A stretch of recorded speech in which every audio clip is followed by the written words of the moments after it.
ಅವರು PC ಮೋಹನ್ ಅವರು ನಮ್ಮ HD ಕುಮಾರಸ್ವಾಮಿ ಅವರನ್ನ ಭೇಟಿ ಮಾಡಿ ಇಲ್ಲೇ ಊಟನೂ ಕೂಡ ಮಾಡಿದಿರಿ, ಮಾತುಕತೆ ಆಡಿದಿರಿ.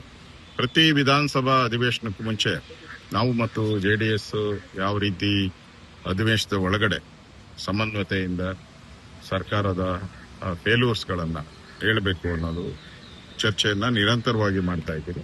ಅದೇ ರೀತಿ ಈ ಬಾರಿನೂ ಕೂಡ ಅಧಿವೇಶನದ ಒಳಗಡೆ ನಾವು ಯಾವ ರೀತಿ ನಮ್ಮ ನಡವಳಿಕೆ ಇರಬೇಕು, ಯಾವ ರೀತಿ ಹೋರಾಟ ಮಾಡಬೇಕು. ಹೊಸದಾಗಿ ಈಗ ಮಂತ್ರಿ ಬೇರೆ ಸಿದ್ದರಾಮಯ್ಯನವ್ರನ್ನ ತೆಗೆದಾಕಿ ಹೊಸದಾಗಿ DK ಶಿವಕುಮಾರ್ ಅವರು ಮುಖ್ಯಮಂತ್ರಿ ಆಗಿದ್ದಾರೆ. ಅದಾದ್ಮೇಲೂ ಕೂಡ ಈ ಸರ್ಕಾರದಲ್ಲಿ ಏನೇ ಬದಲಾವಣೆ ಆಗಿಲ್ಲ. ಅದೇ ರೀತಿ ಲಂಚ, ಭ್ರಷ್ಟಾಚಾರ ಇವೆಲ್ಲಾನು ಕೂಡ ನಿರಂತರವಾಗಿ ನಡೀತಾ ಇದೆ. ಈಗಾಗಲೇ ನೀವು ನೋಡ್ತಾ ಇದ್ದೀರಾ, ಮಂತ್ರಿಮಂಡಲ ರಚನೆ ಆಗಿ ಎಲ್ಲ ಮಾಜಿ ಮಂತ್ರಿಗಳು ಮತ್ತೆ ಶಾಸಕರೆಲ್ಲರೂ ಕೂಡ ಓಪನ್ ಆಗಿ ಹೇಳ್ತಾ ಇದ್ದಾರೆ, ಡೆಲ್ಲಿಗೆ ದುಡ್ಡು ಕೊಟ್ಟಿಲ್ಲ, ನಾವು ಮಂತ್ರಿ ಆಗಿಲ್ಲ ಅಂತ ಹೇಳಿ. ಈ ಎಲ್ಲ ಬೆಳವಣಿಗೆ ಮಧ್ಯೆ ನಾವು ವಿಧಾನಸಭಾ ಅಧಿವೇಶನದಲ್ಲಿ ಯಾವ ರೀತಿ ಕಾಂಗ್ರೆಸ್ಗೆ ಮುಖಭಂಗ ಮಾಡಬೇಕು ಅನ್ನೋ ದೃಷ್ಟಿಯಲ್ಲಿ ನಾನು ಕುಮಾರಸ್ವಾಮಿ ಅವರ ಹತ್ರ ಚರ್ಚೆ ಮಾಡಿದೆ. ಅದೇ ರೀತಿ ಬಿಡದಿ ಹೋರಾಟದ ಬಗ್ಗೆನೂ ಅಷ್ಟೇ. ಬಿಡದಿ ಏನು ಲ್ಯಾಂಡ್ ಸ್ಕ್ಯಾಮ್ ಇದೆ ದೊಡ್ಡ, ಅದರಲ್ಲೂ ಕೂಡ ರಿಯಲ್ ಎಸ್ಟೇಟ್ ಬಿಡದಿ ಟೌನ್ಶಿಪ್ ಅನ್ನ ರಿಯಲ್ ಎಸ್ಟೇಟ್ ಮಾಡಕ್ಕೆ ಕಾಂಗ್ರೆಸ್ ಅವರು DK ಶಿವಕುಮಾರ್ ಅವರು ಹೊರಟಿದ್ದಾರೆ. ಈಗಾಗಲೇ ಅದಕ್ಕೆ ನಾನು ಕೂಡ ಹೋರಾಟ ಮಾಡಿದ್ದೀನಿ, 3-4 ಸರಿ ಹೋಗಿದ್ದೀರಿ. JDS ಅವರು ಕೂಡ ಅದ್ರ ಹೋರಾಟ ಮಾಡ್ತಾ ಇದ್ದಾರೆ. ವಿಧಾನಸಭೆಯಲ್ಲೂ ಕೂಡ ಅದನ್ನ ಚರ್ಚೆಗೆ ನಾವು ತಗೊಂತಾ ಇದ್ದೀರಿ.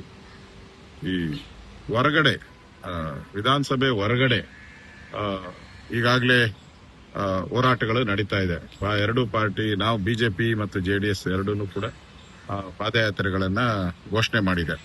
ಆದರೆ ನಮ್ಮ ಈ ಸರ್ಕಾರವನ್ನ, ಕಾಂಗ್ರೆಸ್ ಸರ್ಕಾರವನ್ನು ಎದುರಿಸೋ ದೃಷ್ಟಿಯಿಂದ ನಾವು ಯಾವ ರೀತಿ ಹೋರಾಟ ಮಾಡಿದ್ರೆ ಒಳ್ಳೇದಾಗುತ್ತೆ ಅನ್ನೋ ದೃಷ್ಟಿಯಿಂದ ನಾನು ಅವ್ರ ಜೊತೆ ಚರ್ಚೆ ಮಾಡಿದ್ದೀನಿ. ಅದಕ್ಕೆ ನಾನು ಶನಿವಾರ ಕುಮಾರಸ್ವಾಮಿ ಅವರು ಬೆಂಗಳೂರಿಗೆ ಬರ್ತಾ ಇದ್ದಾರೆ. ನಮ್ದು ಶುಕ್ರವಾರ ಮೀಟಿಂಗ್ ಇದೆ. ನಮ್ದು ನಾನು ಇಂಪಾರ್ಟೆಂಟ್ ಸುಮಾರು 12 ಜನ ನಮ್ಮ ಮುಖಂಡರನ್ನ, ರಾಜ್ಯದ ಅಧ್ಯಕ್ಷರು ವಿಜಯೇಂದ್ರ ಅವ್ರನ್ನೆಲ್ಲರೂ ಕೂಡ ನಮ್ಮ ಚೇಂಬರ್ ಅಲ್ಲಿ ಮೀಟಿಂಗ್ ಕರೆದಿದ್ದೀನಿ. ನಾನು ಅಲ್ಲಿ ಚರ್ಚೆ ಮಾಡ್ತೀರಿ. ಅದಾದ್ಮೇಲೆ JDS ಜೊತೆ ಒಂದು ಸಮನ್ವಯ ಸಮಿತಿ ಮಾಡೋ ದೃಷ್ಟಿಯಿಂದ JDS ಮತ್ತು BJPಯ ಒಂದು ಸಮನ್ವಯ ಸಮಿತಿನೂ ಆಗಬೇಕು.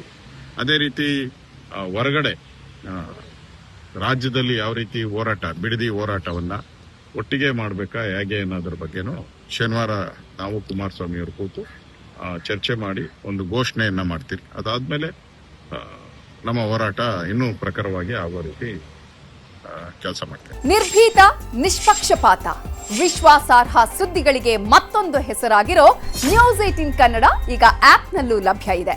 ದಯವಿಟ್ಟು ಇಲ್ಲಿರೋ QR ಕೋಡ್ ಅನ್ನ ಸ್ಕ್ಯಾನ್ ಮಾಡಿಕೊಂಡು ಆಪ್ ಡೌನ್ಲೋಡ್ ಮಾಡೋದಕ್ಕೆ ಮರಿಬೇಡಿ. ನಿಮ್ಮ ಬೆಂಬಲ ಹೀಗೆ ಸದಾ ನಮ್ಮೊಂದಿಗಿರಲಿ. ಧನ್ಯವಾದ.